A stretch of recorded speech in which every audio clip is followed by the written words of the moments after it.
Bienvenidos a Club de Prensa en NTN 24. Transmitimos desde Washington, a 3 cuadras de la Casa Blanca. Y no olviden ustedes que al final de este programa lo pueden encontrar completo o pueden encontrar a partes en nuestra página de Facebook. También por nuestra cuenta de Twitter y el audio, el podcast está en SoundCloud. Y les doy la bienvenida a los invitados a Club de Prensa. En primer lugar está con nosotros Jean Martínez Arens, que es el corresponsal jefe del diario El País de Madrid.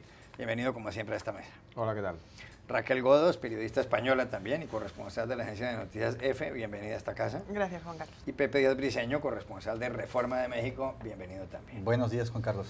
Oiga, me cuenta usted que su mamá nos ve todos los días. ¿En qué parte de México está? En un pequeño pueblito perdido a 1 hora y media al norte de la Ciudad de México, se llama Santiago Tlautla, 2,000 habitantes, no vive nadie, pero llega internet y su programa también irá a correr. ¿Cuántos habitantes? 2,000 habitantes. Pues esos son muchos habitantes, ¿o no, Raquel? El mío tiene 1,000, el mío tiene 1,000. ¿Villada es su pueblo? Mi pueblo, sí, en Palencia.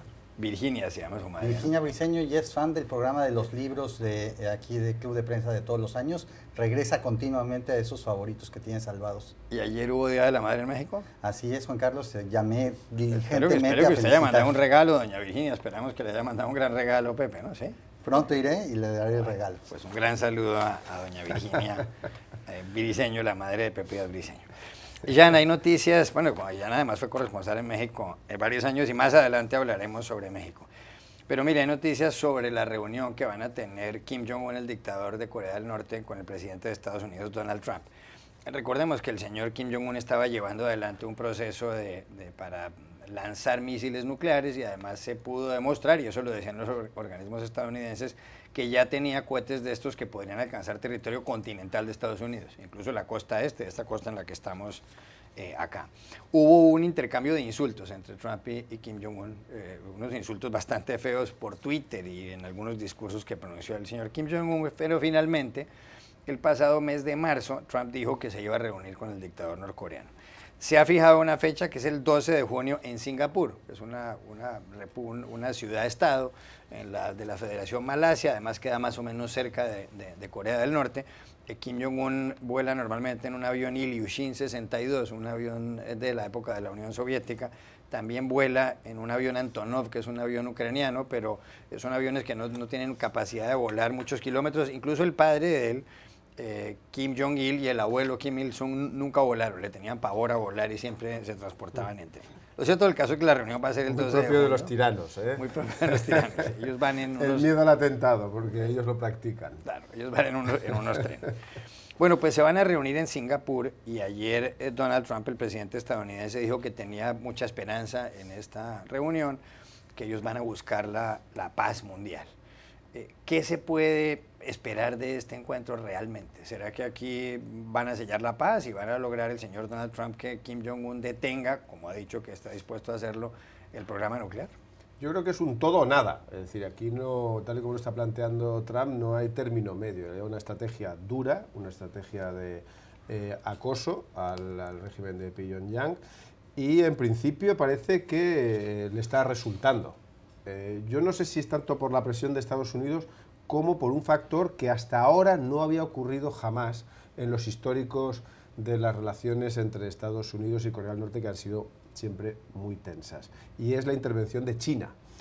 China es el Estado garante de la tiranía de Kim Jong-un y ha decidido que eso, o pues lo que parece, ha decidido que eso cambie. ¿Por qué? Porque no le interesa tener una zona de conflicto abierta con tantos interlocutores. Es decir, tendríamos a Japón, tendríamos a Corea del Sur, tendríamos a Estados Unidos haciendo una presión y apretando las tuercas a un régimen que además todo el mundo sabe que es impresentable. Yo creo que la colaboración de China con Estados Unidos ha cambiado lo que era una estrategia de tensión habitual entre Estados Unidos y Pyongyang, que con Trump es verdad que se había extremado, y abre las puertas a que pueda haber realmente un acuerdo.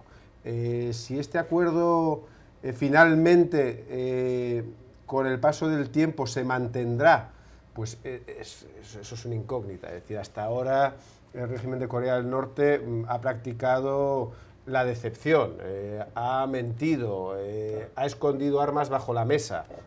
en todas las negociaciones anteriores lo que acordaba luego en alguna de las ramificaciones no lo cumplía y por lo tanto tiraba a la basura aquello que se había logrado. Desde luego, con la presión de Estados Unidos, de la comunidad internacional y de China, y posiblemente el propio interés de Kim Jong-un de, una vez legitimado su régimen, cambiar de modelo y buscar un modelo a la China, donde una introducción de una economía pues más abierta, donde pueda tener más réditos sociales, pues podemos encontrarnos con que se da una situación donde los tres interlocutores principales ganen. Por un lado, Estados Unidos con la desnuclearización, porque no quiere más, no le importa nada lo que es el régimen en sí. Por otro lado, el régimen con su estabilización y solidificación, y por otro lado, China, que mantiene su glacis respecto a Corea del Sur, donde, recordemos, hay 30.000 soldados estadounidenses estacionados, y si desaparece Corea del Norte pasarían inmediatamente a estar tocando su frontera, que es algo que no quiere. Entonces puede darse una solución. Yo creo que es factible. Raquel Godas. Sí, yo también creo que puede suceder, sobre todo porque Pyongyang tiene voluntad de hacerlo. No sé si, bueno, por supuesto juega un papel fundamental la presión internacional que se ha ejercido, pero sobre todo creo que tiene que ver lo que mencionaba Jan sobre esa apuesta por un cambio de modelo del que pues Kim Jong-un se ha dado cuenta de que se está quedando obsoleto y detrás de cualquier tipo de desarrollo con el modelo actual que conservan, ¿no? Creo que tiene más que ver con eso, pero luego ahí es importante intentar tumbar la propaganda, y es que no se puede hablar de vamos a buscar la paz mundial cuando acabas de salir del pacto nuclear iraní, para empezar, y segundo, que hay un gran componente de intentar colgarse una foto, o sea, colgarse la medalla con una foto, ¿no? Él decía ayer, bueno, si no hay un acuerdo, pues no lo hay. Pues quizá tiene mucho que ver con eso, ¿no? Él quiere sentarse allí, hacer la foto, que se vea que ha habido un intento de acercamiento, es evidentemente un encuentro histórico, y él se anota un punto en su lista de quehaceres, ¿no? Y de promesas electorales y demás. Entonces, bueno, tiene un poco esa dicotomía entre el verdadero deseo de Estados Unidos por desnuclearizar la península coreana y, por otro lado, ese punto político que siempre tiene Trump para intentar nutrir toda esa propaganda hacia sus bases más duras. Veremos a ver qué sucede. Me parece interesante la elección de Singapur porque tiene esta cosa exótica, ¿no? De contar lo del tema de los aviones, que es donde se encuentran el este y el oeste. Y bueno, parecía que se iban a encontrar en la zona desmilitarizada entre las dos Coreas, pero se ha quedado como un poco atractivo, y Estados Unidos no ha querido darle protagonismo a Corea del Sur, que eso también es importante en el relato de todo esto. Pepe Díaz Briceño. Creo que vale la pena dar un poco de crédito a la administración Trump, a pesar de todos los tropiezos que ha tenido en el arena internacional, en el sentido de que todos los observadores de Norcorea, la gente que había vivido o que es especialista, decía que el programa nuclear de Corea del Norte es básicamente una protección para la sobrevivencia de su régimen. Y estamos viendo, en principio, no sabemos qué ocurrirá, no sabemos en qué terminará esta cumbre, si llegará a cualquier momento de inicio de una desnuclearización, eventualmente quizá una unificación. Esto ya estamos en pañales de lo que pudiera ocurrir. Pero sí se ve una actitud distinta que no se había conocido, y eso, esta cuestión de la presión máxima de Donald Trump, no sabemos si por suerte, no sabemos lo que esté pasando adentro de Corea del Norte, la desesperación del régimen sobre un modelo que está quedándose obsoleto, no sabemos exactamente lo que motiva la psique de Kim Jong-un, pero ciertamente el que ocurra este encuentro de un país con el que no se tienen relaciones diplomáticas es un punto a favor de Trump. No sé si a favor de que gane un premio Nobel de la Paz, como al menos 20 republicanos han dicho, me parece un exceso, pero sí un punto inicial. Ahora, es fascinante, esta semana vimos otra vez al secretario Pompeo regresar a Corea del Norte para recoger a estos rehenes, ¿no? Prisioneros estadounidenses que tienen ahí. Tenemos estas palabras pues hasta dulzonas, terribles alabanzas, ¿no? Como excelente, refiriéndose al líder norcoreano por parte de Trump. Y bueno, los periodistas que viajaron con Pompeo pues tuvieron que sacar un pasaporte especial porque justamente no es un país por el que se tiene restringidos los viajes, se tuvo que sacar una visa especial y fueron avisados solo 4 horas antes que iban para allá con Pompeo. Y pues describieron que básicamente estuvieron en un aeropuerto, en el lobby de un hotel esperando que se pudiera lograr la negociación de esta liberación de rehenes. Es decir, son señales pequeñas. Otras administraciones han obtenido liberación de rehenes, pero veamos también si la foto del señor Trump y Kim no acaban siendo esta propaganda terrible como ocurrió con Madeleine Albright en 2000, cuando básicamente estaba brindando con champaña con el padre del señor Kim. Raquel, esta semana se produjo otra noticia que tiene que ver con la estabilidad mundial. Esto, aunque suene exagerado, es verdad. Y se relaciona con el hecho de que el presidente Donald Trump decidió retirar a Estados Unidos del acuerdo nuclear que se firmó con Irán en el año 2015. En ese momento suscribieron, por una parte, los países miembros del Consejo de Seguridad, los miembros permanentes, es decir, Estados Unidos, el Reino Unido, Francia, China y Rusia, más Alemania, y por otra parte Irán, un acuerdo según el cual ese país, Irán, se obligaba a reducir el enriquecimiento de uranio a cambio de que le levantaran las sanciones de distintas formas, que tuviera acceso a ciertas entidades de crédito internacionales, que algunas empresas europeas o las empresas europeas pudieran comerciar con Irán, que compañías como por ejemplo Airbus y la Boeing pudieran venderle aviones a Irán por un valor de 36 mil millones de dólares.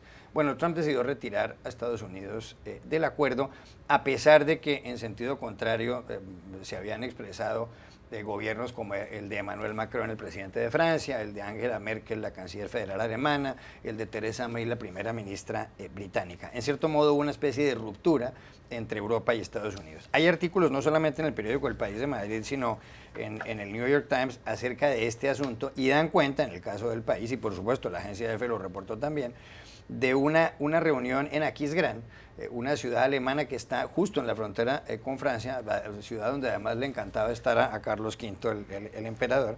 En este encuentro del señor Macron con la señora Merkel hubo frases muy dicientes. Por ejemplo, la señora Merkel dijo lo siguiente: hay conflictos a las puertas de Europa y la época en que podíamos confiar en Estados Unidos se acabó. Eso dijo la señora Merkel. Y el señor Macron dijo, algunas potencias han decidido incumplir su palabra. En efecto, Estados Unidos incumplió su palabra al retirarse de este acuerdo. Y agregó Macron, estamos ante graves amenazas y Europa tiene el deber de mantener la paz y la estabilidad de la región. En cierto modo, y esto lo dicen los analistas, lo que se ha roto es esa especie de arquitectura institucional que se armó en los acuerdos de Bretton Woods en 1944, cuando se acabó la Segunda Guerra Mundial, en que Estados Unidos y Europa eran grandes socios. ¿Qué pasa con todo esto? ¿Ha traicionado Estados Unidos a Europa? ¿Le toca a Europa ver cómo hace para resolver los problemas ella sola sin pensar en Washington? Yo creo que se está dando un fenómeno que va a cambiar la geopolítica mundial y se verá dentro de un par de décadas o quizá menos, sobre el movimiento que está haciendo Trump de abdicación en Europa para mantener el orden mundial. El tema que está protagonizando con Corea del Norte es algo casi aislado, ¿no? Aunque sea algo muy importante, mientras negocia ese encuentro con Kim Jong-un, se ha salido del pacto del clima de París, se ha salido del pacto de Irán, está montando una guerra comercial con China, tiene a los mexicanos y a los canadienses alterados. Entonces creo que la manera en la que Trump está dirigiendo la posición de Estados Unidos en el mundo, desde luego tiene mucho que ver con una especie de abdicación en Europa como líderes mundiales. Hay que matizar el tema del liderazgo mundial, porque claro, China tiene un poder muy grande a nivel económico y probablemente acabe rebasándoles en una cuestión de poderío internacional a ese respecto. Pero bueno, China no es una democracia y está como abdicando en Europa a la hora de intentar mantener el sentido común de cara a la paz y la estabilidad internacionales.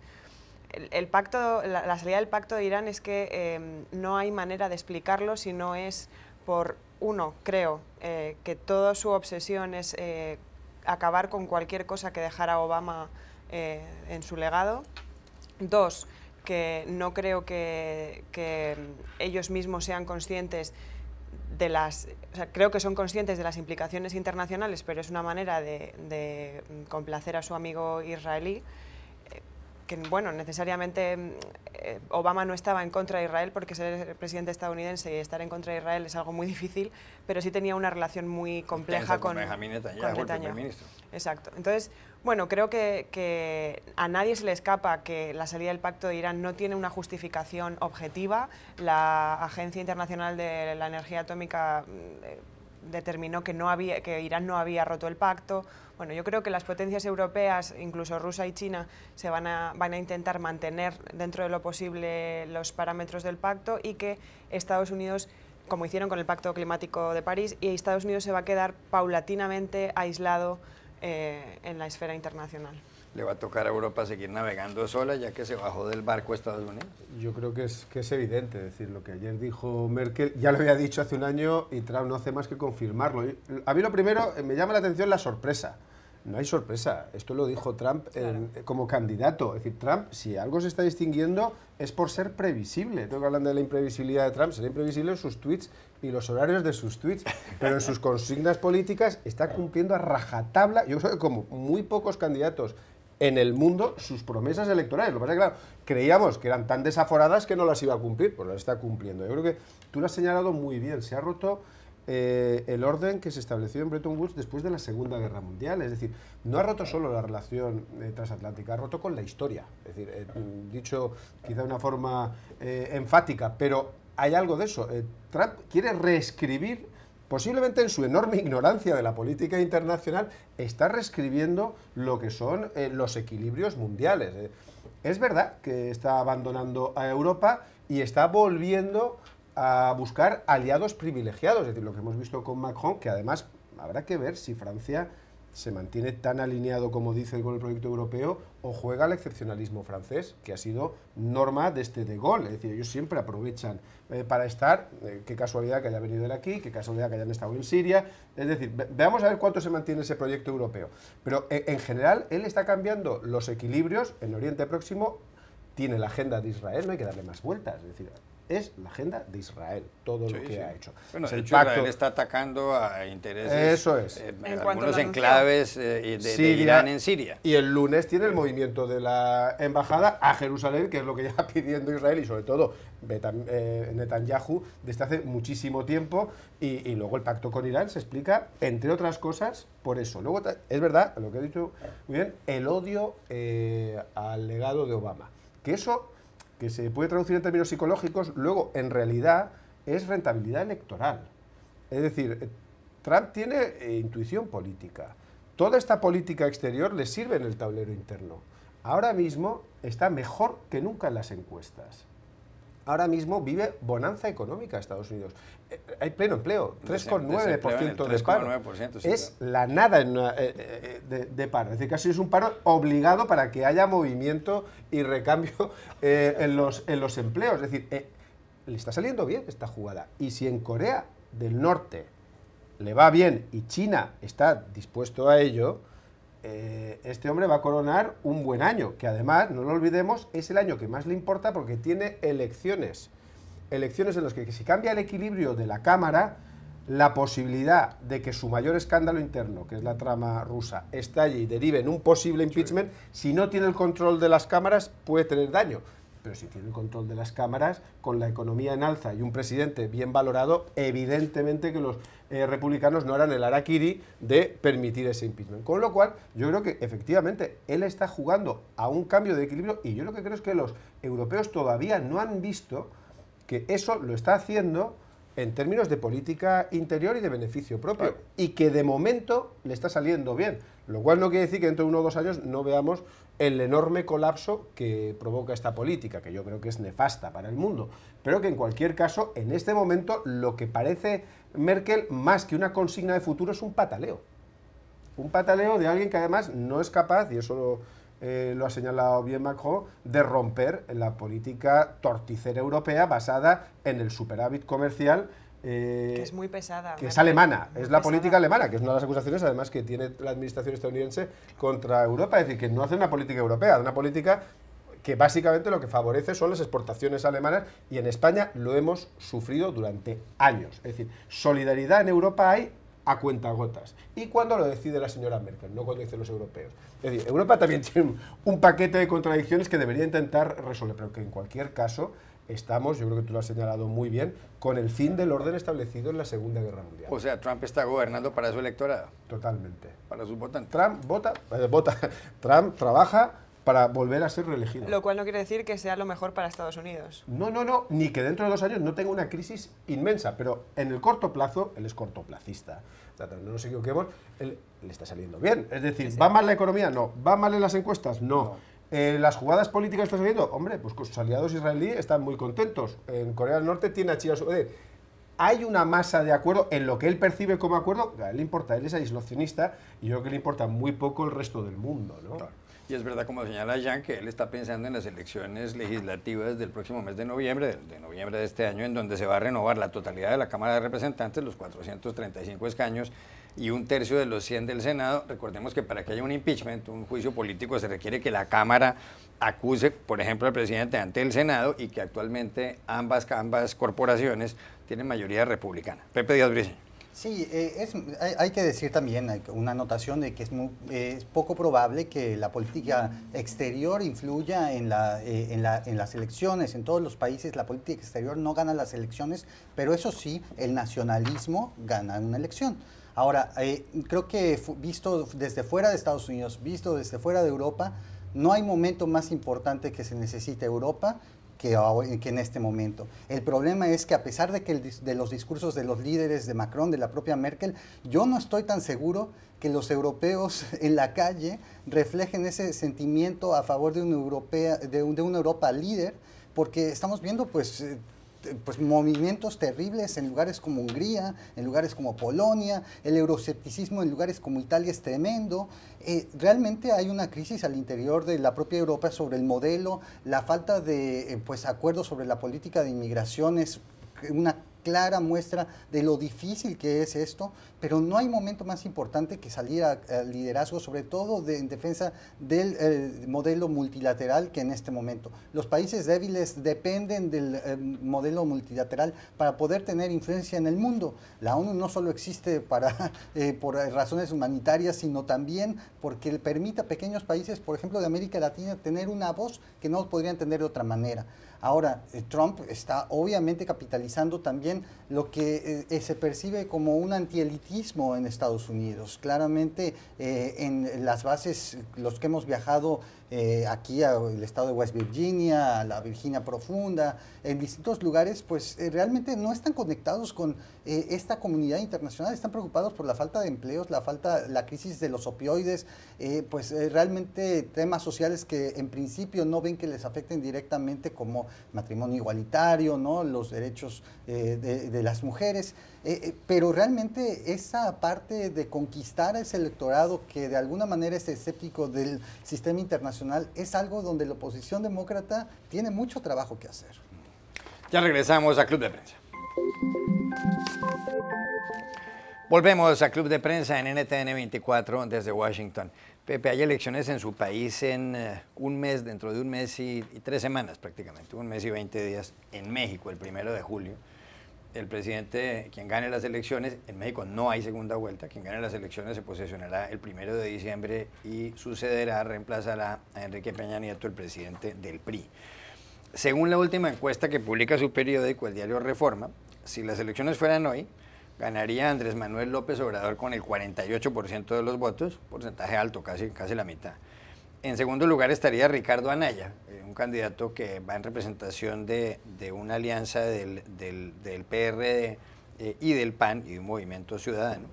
Y en tercer puesto estaría José Antonio Meade, que es el candidato del PRI, un hombre que ha sido ministro varias veces, que tiene el 17%. Repito, Andrés Manuel López Obrador 48%, Anaya 30%, Meade 17%. Vienen otros candidatos más atrás. López Obrador en 2 ocasiones ha tratado de ser presidente sin éxito y además fue alcalde del DF, es decir, de la capital mexicana. Pero ¿qué ocurre? El señor Anaya, que además tiene cierto respaldo, pues está buscando la manera de alcanzar, por lo menos de empatar este porcentaje y por supuesto de ganarle a López Obrador. empezó en un momento dado criticando al PRI muy seriamente. Incluso llegó a decir que si él ganaba las elecciones iba a llegar la justicia para todo el mundo, incluido Enrique Peña Nieto, que es el presidente priista, el presidente saliente.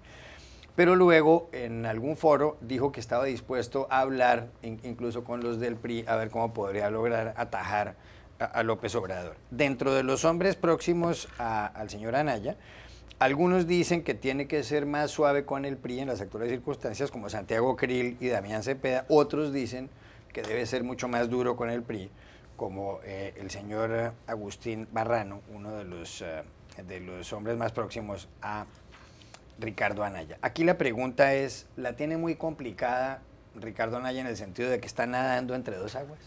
Pues sí, mira, Juan Carlos, las encuestas son demoledoras, tú lo has dicho, 48 puntos López Obrador, 30 de Anaya, son 18 puntos a remontar en estas 7, 8 semanas a la elección. Sería realmente una hazaña lograr esto.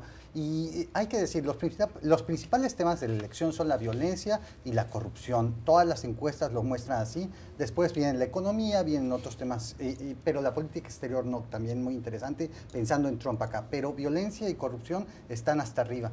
Y el que ha sabido capitalizar desde el inicio ha sido López Obrador. En algún momento antes de que iniciara la carrera formal se pensaba que Anaya, al tener pues aliados en el Congreso mismo oponiéndose pues básicamente al PRI, que había estado tratando de proteger estos escándalos de corrupción, podía ser el que podía enarbolar este movimiento anticorrupción en México. Al final eso se trasladó directamente a López Obrador y ahora lo que preocupa a muchos analistas, y es algo que no se ve, es que se busca atraer votos del PRI para intentar ganar a López Obrador. Si usted hace cuentas, números básicos, ni siquiera alcanzan los votantes del PRI si todos se fueran con Anaya para derrotar a López Obrador. Se necesita que Anaya convenza a los votantes de López Obrador a que se vayan con él de alguna manera. El problema es que Anaya no lo tiene fácil, porque el apoyo de López Obrador está saliendo de las zonas donde tradicionalmente tenía fuerza, que es el sur y el centro del país. La oposición en el norte tradicionalmente era la derecha, el PAN, que apoya a Anaya, y ahora los mítines y las giras de campaña de López Obrador, el apoyo que se está sintiendo para la izquierda en ciudades como Tijuana, Ciudad Juárez, el propio Monterrey y en otras zonas cerca de la frontera con Estados Unidos es increíblemente fuerte. ¿Por qué se está volcando el norte del país por López Obrador? Probable que la violencia haya sido pues básicamente el cansancio de una larga pues guerra contra el narcotráfico desde 2008 y que ha tenido pues en 2017 el año más violento de la historia reciente en México, el cansancio con la corrupción del PRI, de los gobernadores también. Realmente Anaya debería convencer a esa clase media que está dispuesta a votar por López Obrador, pero el mensaje de entraña que provoca López Obrador es básicamente lo que está dirigiendo esta elección. El diputado cercano a Anaya que está a favor de que endurezca Anaya el discurso con Enrique Peña Nieto es Agustín Basabe, es el apellido. Jean Martínez Sáenz, ¿la tiene complicada Anaya? Se lo pregunto a usted, que fue corresponsal jefe del país varios años en México. Yo creo que ahora mismo, y coincido con mi colega, complicado no, lo tiene perdido.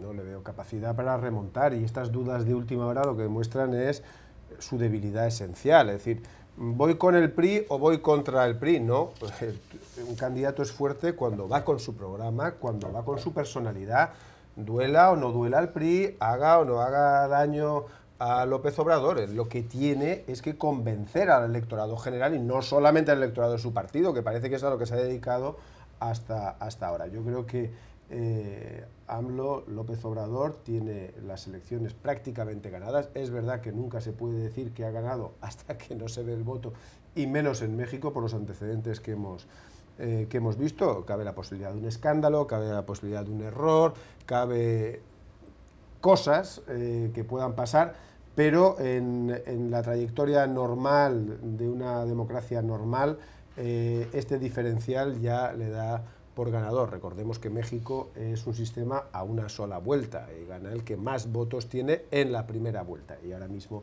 esa diferencia es enormemente alta. México lleva mucho tiempo teniendo a López Obrador como candidato. A la tercera, pues posiblemente vaya a ser el presidente de los mexicanos. Bueno, pues es un triunfo posiblemente, o será un triunfo de la persistencia.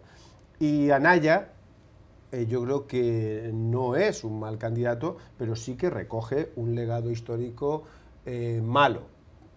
Tanto el PAN como el PRI en sus gobiernos se han quemado, se han erosionado, sea por la corrupción, en el caso del PRI, sea por la guerra contra el narco y la inmensa secuela de dolor que eso ha generado en México para un problema que además no ha resuelto.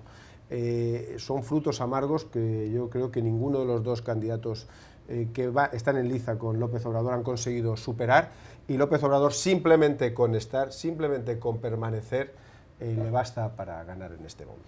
¿Debería cambiarse el sistema en México y que haya dos vueltas? Yo creo que sí, porque es un sistema que da lugar a presidentes débiles de origen. Es decir, recordemos que Peña Nieto fue presidente con un 30% del voto del censo total, sobre el censo total, sobre el voto era más, pero sobre el censo total era un 30%. Es una mayoría muy exigua, que hace ver que ya un 70% del electorado o ha votado en contra o no te ha votado, con lo cual ya arranca, y eso es lo que se ha visto a lo largo de todo el mandato de Peña Nieto, que bueno, es verdad que la oficialidad, la institucionalidad en México es muy alta y un presidente parece muy poderoso, pero luego en el efecto práctico es un presidente que prácticamente desde el inicio, quitado el primer año de gracia, ha sido criticado, contestado, repudiado, rechazado e incluso humillado públicamente por gran parte de la sociedad mexicana, lo cual demuestra que México lo que necesita son presidentes de un mayor consenso. Para conseguir ese consenso se requieren más votos, para tener más votos se requiere una segunda vuelta, y yo creo que eso es algo que se debería hacer. Ahora mismo el sistema que hay de primera vuelta además tiene un origen histórico muy relacionado con lo que fue la hegemonía del PRI durante más de 70 años. O sea, la cuestión es que los que estaban en liza eran básicamente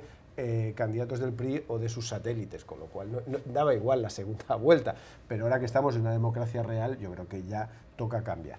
Pero hay voces en México que piden una segunda vuelta, es decir, que piden un cambio del sistema, ¿o no? Sí, ha habido algún intento, pero no ha habido una visión seria de los partidos a favor de ello. Uno de los que apoya justamente esa segunda vuelta es Jorge Castañeda, el ex candidato presidencial, ex canciller, que ahora es un coordinador de la campaña con Anaya. Habrá que ver cómo se desarrolla en el próximo Congreso, pero también ahí lo que viene para México es muy probablemente un Congreso en donde López Obrador tenga mayoría. En este momento las encuestas también dicen que Morena va a acaparar buena parte de la Cámara de Diputados y los senadores. Será muy interesante cómo funciona una posible presidencia de AMLO con una mayoría que pues ninguno había tenido recientemente. Raquel Gómez. Bueno, a mí me parece muy interesante el fenómeno de México por la constancia de López Obrador, cómo ha ido capitalizando el voto sin ningún tipo de tropiezo. Creo que eso da a entender el hartazgo que hay sobre los temas de violencia que sufre el país y sobre todo de corrupción, porque siempre lo digo, a mí me preocupa sobre todo de México la corrupción que hay dentro de las fuerzas de seguridad del Estado, que agravan muchísimo más la situación. Hay países que sufren el narco, pero la corrupción no ha filtrado tanto a los poderes, las fuerzas de seguridad, y en México es algo gravísimo, ¿no? Que la gente que debe velar por tu seguridad sea quien atente contra ella, es algo tremendo. Entonces, bueno, en cuanto a Anaya, siempre me ha parecido un candidato un poco fabricado, y creo que paga el precio de estar en medio de un montón de aguas y intentar arañar los votos de un montón de partidos históricamente poderosos en México, pero que históricamente precisamente han agotado la paciencia de los votantes en el país. Y sí, o sea, creo que es historia de una victoria anunciada y no creo que tenga mucho que hacer, salvo que haya, pues eso, como decía Jan, un gran escándalo que no parece que sea el estilo de López Obrador, y me imagino que tendrá todo ese tipo de cuestiones muy bien atadas para que no ocurra nada de última hora. Y bueno, luego también el tema de la duración, ¿no?, de las legislaturas en México, creo que también tiene un punto un poco revisable, ¿no? Creo que quizá las legislaturas deberían ser más cortas para que no se prolonguen. ¿El periodo presidencial? Sí, no sé, en España se dicen legislaturas porque somos una un democracia parlamentaria, claro, perdón. Pero sí, o sea, creo que a lo mejor deberían reducir un poco el periodo presidencial para que pueda haber renovación y los presidentes tengan también un poco la presión social de tener el trabajo bien hecho, ¿no? Hay otro asunto que tiene que ver con la campaña presidencial mexicana, Pepe, y se relaciona con el proyecto de construir un gran aeropuerto para la capital del país, para el DF. Hay un plan para edificar esto y costaría 13.300 millones de dólares la obra. Sería el segundo aeropuerto más importante del mundo o más grande del mundo. La idea es que ese aeropuerto lo maneje la empresa privada. Y entonces se suscitó en un momento dado una controversia porque López Obrador dijo que no estaba de acuerdo con la obra. Luego aparecieron empresarios mexicanos como Carlos Slim, uno de los hombres más ricos del mundo y el más rico de México, por supuesto, que se mostró en desacuerdo con AMLO. Pero ahora resulta que el señor López Obrador ha como abierto una puerta a una tercera vía y dijo recientemente, hombre, ¿por qué no se concesiona el aeropuerto? ¿Por qué no se da en concesión a la empresa privada? Yo no tendría ningún problema. ¿Qué está pasando? ¿Por qué ese viraje? Bueno, de entrada, Juan Carlos, hay que hacer una anécdota. Yo, la verdad es que cada vez que aterrizo en la Ciudad de México, me quedo sorprendido de, pues básicamente, el bajo nivel de aeropuerto que tiene una de las capitales más importantes de América Latina. Los aeropuertos de Bogotá son recientemente renovados, bellísimos, por ejemplo. El de la Ciudad de México llega uno y huele a caño. Los baños son terribles. Realmente urge una renovación del aeropuerto de la Ciudad de México.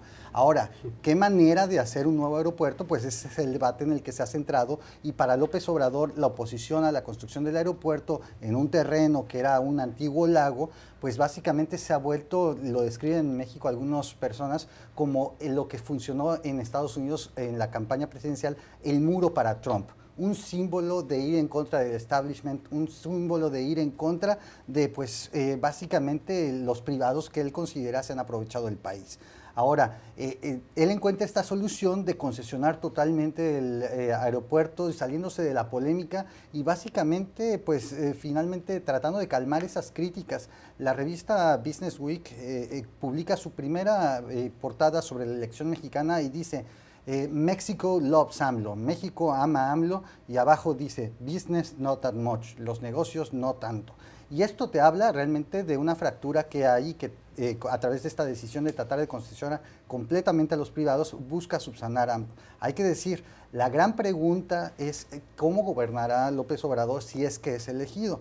Ahora, el tema es, dentro de su equipo hay distintas versiones. Hay personas cercanas directamente a planteamientos chavistas, estilo Venezuela, pero hay otras personas realmente sensatas, con estudios en Harvard, estudios en Ivy Leagues americanas, de un centrismo, de un izquierdismo un poco más centrista, sí, no radical. Pero la gran pregunta es, ¿por qué Alas atenderá a AMLO una vez que llegue a la presidencia, si es que lo hace? Jan Martínez. Yo creo que AMLO había cometido un enorme error al ir contra el aeropuerto, el nuevo aeropuerto internacional de México.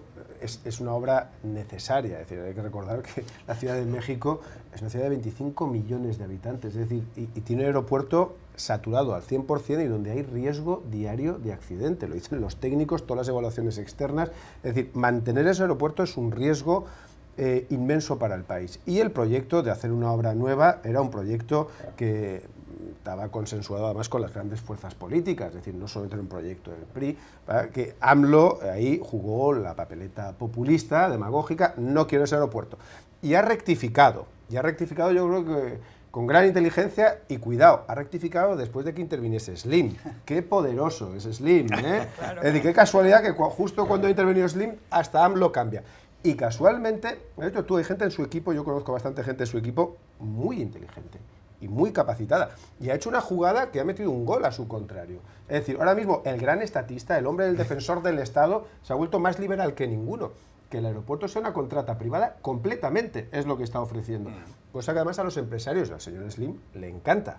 Porque querrían tener ese enorme negocio que es tener un aeropuerto en la ciudad latinoamericana más grande. Son, repito, 25 millones. Yo creo que ha jugado con habilidad en esta rectificación, se ha congraciado con los empresarios, ha mandado un mensaje de, bueno, puedo ser flexible, como lo fue cuando era jefe de gobierno en la Ciudad de México. Es decir, es verdad que luego algunas soflamas suyas entran en el universo de la demagogia directamente, pero luego en su praxis, y eso es una de las cosas que tiene él a su favor, en la praxis que tuvo como jefe de gobierno y aquí mismo en este reflejo electoral, lo que demuestra es que es más pragmático de lo que parece. Y ahora mismo a quien se ha ganado es al corazón de esos empresarios donde les han dicho, no, obra pública no, privada, concesión privada y hacer negocio con esto.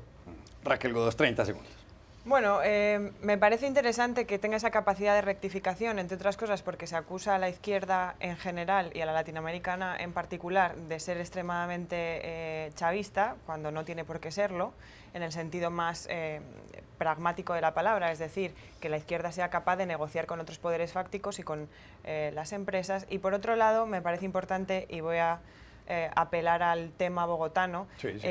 El metro de Bogotá lleva sin hacerse, bueno, lleva planteado desde hace siglos. Yo creo que más de 60 años. Se ha convertido en una herramienta electoral brutal y los únicos que salen perjudicados son los bogotanos, porque al final no se hace. O sea, lleva sin hacerse, se han metido dinero ahí en la proyección. Entonces, AMLO muy inteligentemente ha rectificado y ha dicho, no, oiga, esto es algo de necesidad pública, no voy a entrar en ese juego y vamos a darle a los mexicanos algo que necesitan. Eso es un político y ahí así deberían de responder otros.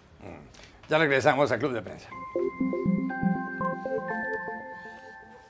Volvemos al Club de Prensa en NTN 24 desde Washington. Jan Martínez Arens, ¿para quién fue esta semana una semana fatal? Una semana fatal para Cohen, el abogado personal de Trump. Hasta ahora parecía que lo suyo era pues tapar las relaciones íntimas del presidente, entre otras con la actriz porno Stormy Daniels, pero lo que estamos viendo de la investigación que se le está haciendo es que era mucho peor, que era casi un cubo de basura andante. Es decir, él se dedicaba a hacer de intermediario, vendía su relación con Trump a las grandes empresas como un conseguidor.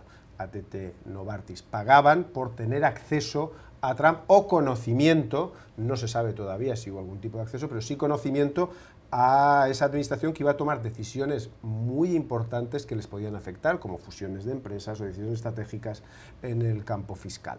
Lo que estamos viendo es que el caso Cohen va mucho más allá del escándalo personal y puede convertirse en las grandes patas cojas de la presidencia. Raquel Godos, ¿para quién fue esta semana una semana nefasta, una semana fatal? Para Schneiderman, el fiscal general de Nueva York, al que se ha descubierto que después de descubrir y de imputar por el tema del escándalo Weinstein, era él mismo quien estaba involucrado en casos de acoso sexual y de abuso sexual. Es complicado para una figura pública que además se dedica a defender los derechos de los ciudadanos, entrar en esta contradicción tan grave, tan sucia, y bueno, no ha tenido otro remedio que dimitir, o sea que ha sido realmente una mala semana. Pepe Díaz Briceño, ¿para quién fue esta semana una semana fatal? Semana nefasta para John Kerry, el político americano, ex candidato presidencial y sobre todo ex secretario de Estado, el segundo en la era Obama entre 2013 y 2017, que ahora vio básicamente el derrumbe de otro de sus logros de política exterior cuando el presidente Trump se decidió esta semana a salir del pacto con Irán. Pero ya también se había salido del pacto de cambio climático, que también había sido un logro del señor Kerry, y también ha desmontado el deshielo que también Kerry y la Casa Blanca construyeron durante la segunda parte de la presidencia de Obama. Es decir, para Kerry eso que logró en 4 años ha quedado pues derruido. Ya regresamos a Club de Prensa. Volvemos a Club de Prensa en NTN 24 para despedirnos porque se acabó el tiempo. Gracias, Jan Martínez Arens, por haber estado aquí, Raquel Godos y Pepe Díaz Briceño. Y a ustedes los espero en una próxima oportunidad en Club de Prensa.